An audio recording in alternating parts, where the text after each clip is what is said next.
Higher pension ന്യൂസിൻ്റെ പുതിയൊരു വീഡിയോയിലേക്ക് എല്ലാവർക്കും സ്വാഗതം.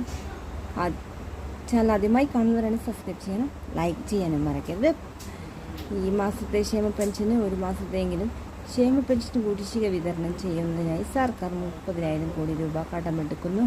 നിലവിൽ 5 മാസത്തെ പെൻഷനാണ് ഇപ്പോൾ കുടിശ്ശികയുള്ളത്.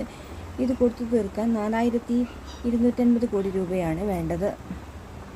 സാമ്പത്തിക വർഷം 2 മാസത്തെയും അടുത്ത വർഷം 3 മാസത്തെയും കുടിശ്ശിക തീർക്കാനായിരുന്നു ജൂലൈയിൽ നിയമസഭയിൽ മുഖ്യമന്ത്രി നൽകിയ ഉറപ്പ്. ഈ മാസത്തെ പെൻഷൻ അടുത്ത ആഴ്ച വിതരണം ചെയ്യുന്നതാണ്. ഓണം കണക്കിലെടുത്താണ് 1 മാസത്തെ കുടിശ്ശിക കൂടി വിതരണം ഇതോടൊപ്പം നൽകുമെന്നാണ് സർക്കാർ ആലോചിക്കുന്നത്. ഇതുപോലെ മസ്റ്റർ ചെയ്യാനുള്ള അവസരവും സെപ്റ്റംബർ 30 വരെ നീട്ടി. മസ്റ്റർ 85% ചെയ്തിട്ടുള്ളത്.